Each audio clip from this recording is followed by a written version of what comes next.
So I just got all these notebooks, 4 notebooks in total for $3 at the Save on Fifth.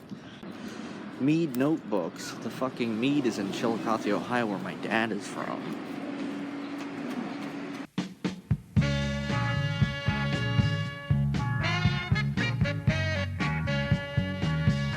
I used to smoke 5 packs of cigarettes a day.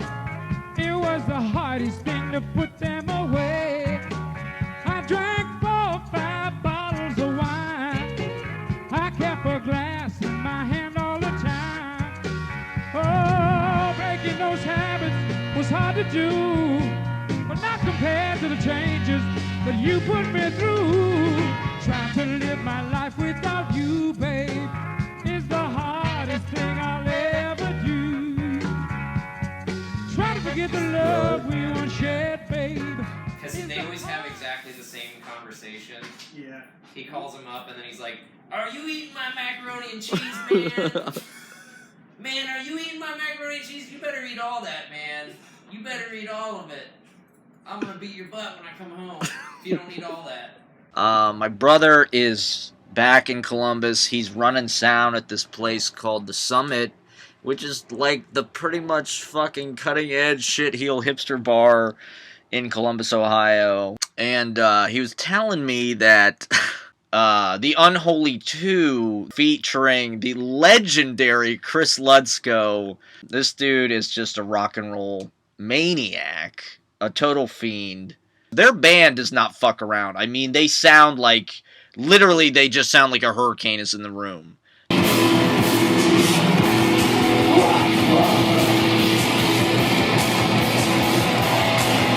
You know, it's like there's torrential wind that comes out of the amplifiers and just kind of like, you know, you're just in a tornado. I do think about the Columbus aesthetic a lot and how it is a community, and like the people that I know really take it for granted there.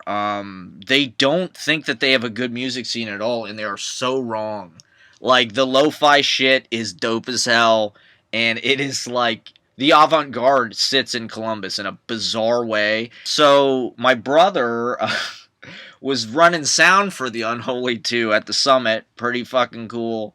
And I forget if like they couldn't pay him or they wanted him to do something for them, but there was some scenario where like they needed to reimburse him, like they needed to give him $20 or something, and they didn't have it, or like instead of a tip maybe because he was their sound guy, they didn't have it, so they gave him this little fucking baggie of weed in lieu of payment, and it's Unholy 2 weed. And Jack had it at his house when I first got there, when I first kind of settled into Columbus.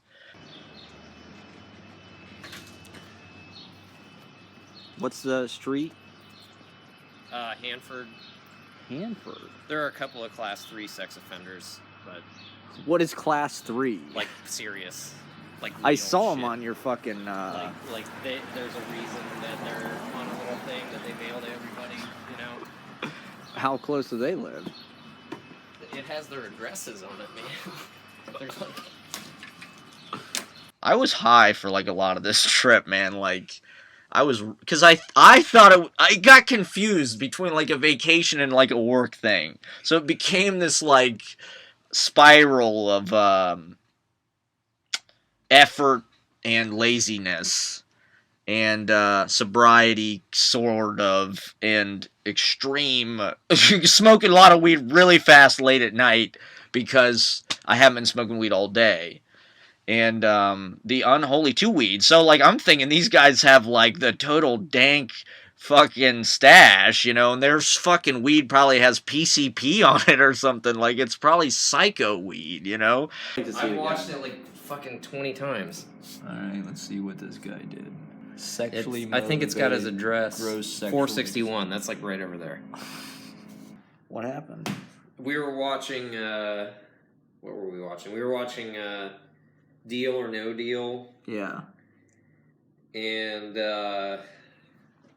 This guy was on it, and he was like guessing all the questions, and he was such a fucking douche. Like everything about this guy was just like, oh god, this guy is such a butthole. Yeah. And they were like introducing his family, and his mom and his dad are there, and then there's this lady, and Howie Mandel's like, oh, so who are you? Are you his sister? And she's like, I'm his wifey. I'm his wifey. And I was just like, ugh. And I threw the remote at the TV, and it broke the TV. Shit. Well, that sounds called for. Yeah, fuck that shit. Fuck Howie Mandel. It's on the cusp, he said. He said he likes living on the cusp. And supposedly, the people who live next door to him, it's like a meth house or something. And one time when we came home, there was like a group of these fucking meth heads like waiting in the yard. And they like said hello to us. Like they were very courteous and very like organized, you know? Like it didn't look like some kind of zombie fucking like flesh eating Breaking Bad scenario. Like it looked like it was just like their hobby or something, you know? And so Jack, and then behind his house is kind of this car wash and this Dollar General store, you know? So it's sort of like, you know, the fucking ghetto almost, you know? Masonry screws, huh? Check out the bathroom. It's got a real 12-foot tub. No shit. Dude, that? that's worth the price of admission alone. I know, man. You know? I mean, you know, it's a bathroom, whatever. I got my Bart Simpson towel. Bart! This is amazing, man. It's quiet, too. Yeah, it is. The only time that I ever really hear any noise at all is like at weird hours of the day when these people start making noise. They're literally right next door. Yeah. All the meth people. Yeah. You saw them out there. Yeah. Yeah. I've never seen any of those fucking people. I've seen one of them before. Yeah. The rest of them are transient. But I don't know, like, thinking a lot about New York and kind of the gentrification shit that's going on here, like, there is no cusp for me, really, you know? The way that I live on the cusp is way more like, I don't know, financial, emotional, rather than, like, sort of like, it's putting some kind of, like, voltage into the air. You know, the cusp, like, you do see life. You see people sitting out on their porches. You hear people making noise. You know, people walking down the street sort of in, like, thuggish gangs, you know, or, like, sort of intimidating, kind of like, you know, people have to, like, front a little bit, you know, and, like, his house does feel, I mean, we were listening to, like, this Herbie Hancock on vinyl, and, like, he had all these records and shit. And just the stereo system booming through the kind of like weekday daylight was just such a cool feeling. So I'm very happy Jack landed on his feet, and I'm going to smoke some unholy 2 weed to that.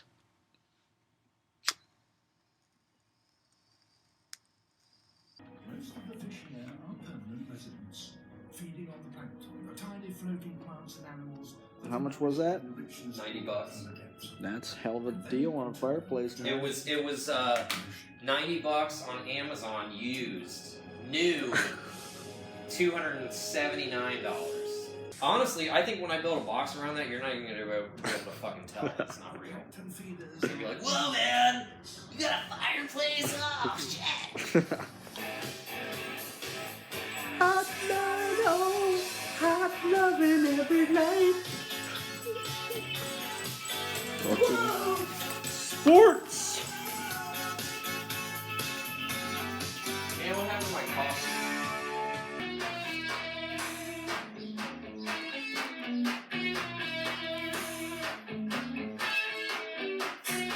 Really? Someone stole our tags? Are you fucking kidding me? Who the fuck would steal tags? Stole your tags? Shit. Look, there's another one. Well, their tags are back in their window.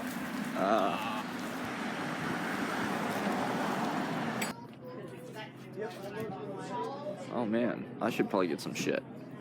We get a toothbrush. Batteries. That's good. Everything's $1.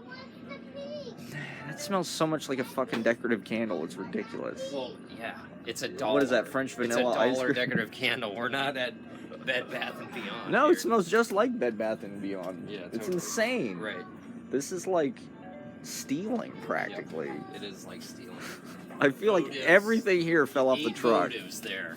8 votives for $1. Red one. That's a ooh. good deal. That's a hell of a good black cherry incense. Man, you can really set the mood. That's right. God, That's a God big bless the candle, dollar. man. Is this like government subsidized? Like, I how don't does the Dollar Tree do this? I don't know, man. I don't want to know. Cool. I really check these do out. think we should bring Mom here on Mother's Day. Just Just let her go nuts. How many times in your life do you get to have a shopping spree? Probably none. You Probably should. 0. She should run through the store. She's got 5 Spear minutes. candles. I guess candle in French is bougie. Oh yeah, Bougie. candle is bougie. That's what it says on here. Oh, that's spelled different though.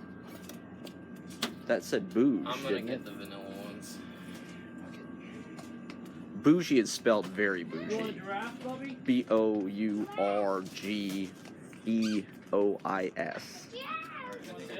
Bourgeois. You washed your rug at the car wash. Yeah. That new rug. Yeah, the one that I found. It was like, it was about as heavy as a dead body, dry. When I took it over there, and when I washed that fucking thing, it was like trying to move a like 300-pound fucking fat cadaver. Not exactly a brilliant thing to do. Plus, I had to hang it on my fence. I couldn't To even dry lift off the and fucking shit. thing up there to get it clipped on, man. It was like it was too fucking heavy. Did it get it clean? That was a question. No, it smelled like mildew for like 2 weeks. What made you? Didn't you Google this before you tried I it? YouTubed it. I watched the YouTube And somebody video. said, I "Fucking watched take the your YouTube rug to video, the car and guy wash." made it look so easy. He's like, "Yeah, clean your rug for $4." I was like, "Man, that's not even gonna cost $4. That's gonna cost like $1.50." Like I think Ezra Wallach used that to kind of like get in your head and kind of divide Ezra you. Wallach, yeah, right. Yeah. There's this band called Bad Bad Not Good that a lot of them are like really obsessed with. Oh, okay. You heard of them? No. They're like the RZA's favorite band or something. Oh, okay. They're contemporary. Yeah, they're pretty new.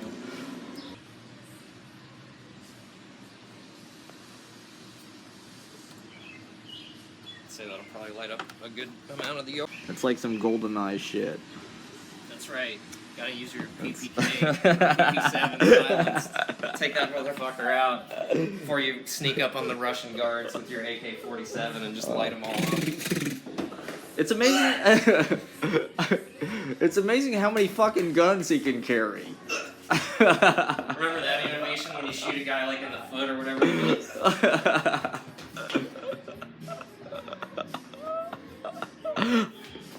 Yeah. The polygons were out of sight in that fucking game. They had those in Die Hard. Yeah, that's like a All real. the terrorist guys have those. Man, there are a lot of guns in this fucking game. I'm gonna put up my shelves. My dad actually lived in German Village when they had Jack, and Jack was born and lived in this house on City Park, and we lived in German Village, until we were like probably 3 or 4, and like I remember going back to German Village in high school and like suddenly feeling like this onslaught of memories about like, oh my god, like I remember there's like this bait and tackle store there, which is very odd for Columbus, Ohio, because it's like a metropolitan place. So like I remember seeing this bait and tackle store like going back in high school and being like, whoa, like all these kind of like, extremely early memories. One time when we lived in German Village, a bat flew into our bedroom. And it was the first time I ever remember kind of like being up at night and seeing like the dark, seeing the figures in the dark, like my parents in the dark, or, the purples, the blacks, the blues, this bat flew into our house, and they had to chase it out or whatever. There were some girls that lived next door. I remember like vividly like dropping like a popsicle and like it being overrun by ants, like that sort of like playing in the dirt kind of shit. When my dad lived there, it was like pre-gentrified. It was the cusp, I guess you might say. I think he paid $120 a month in rent or something. You know what I mean? 1983.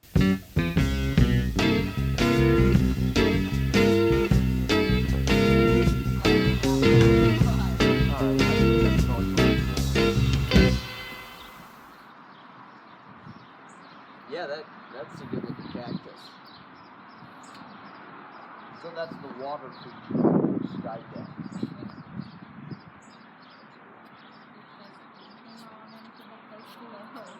Yeah.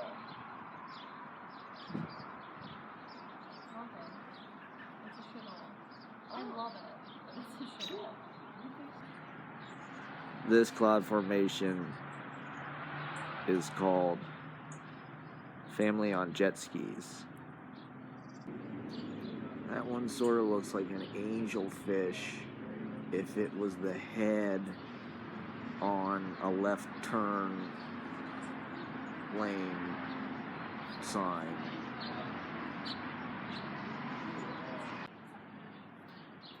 This is a demon. The thoughts are constantly changing. The thoughts are constantly changing.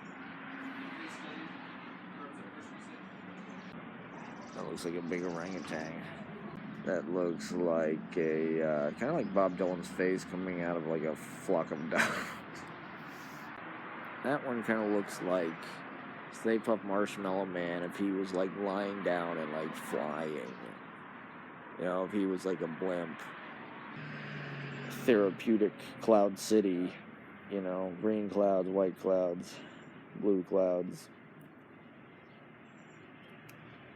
All are provided.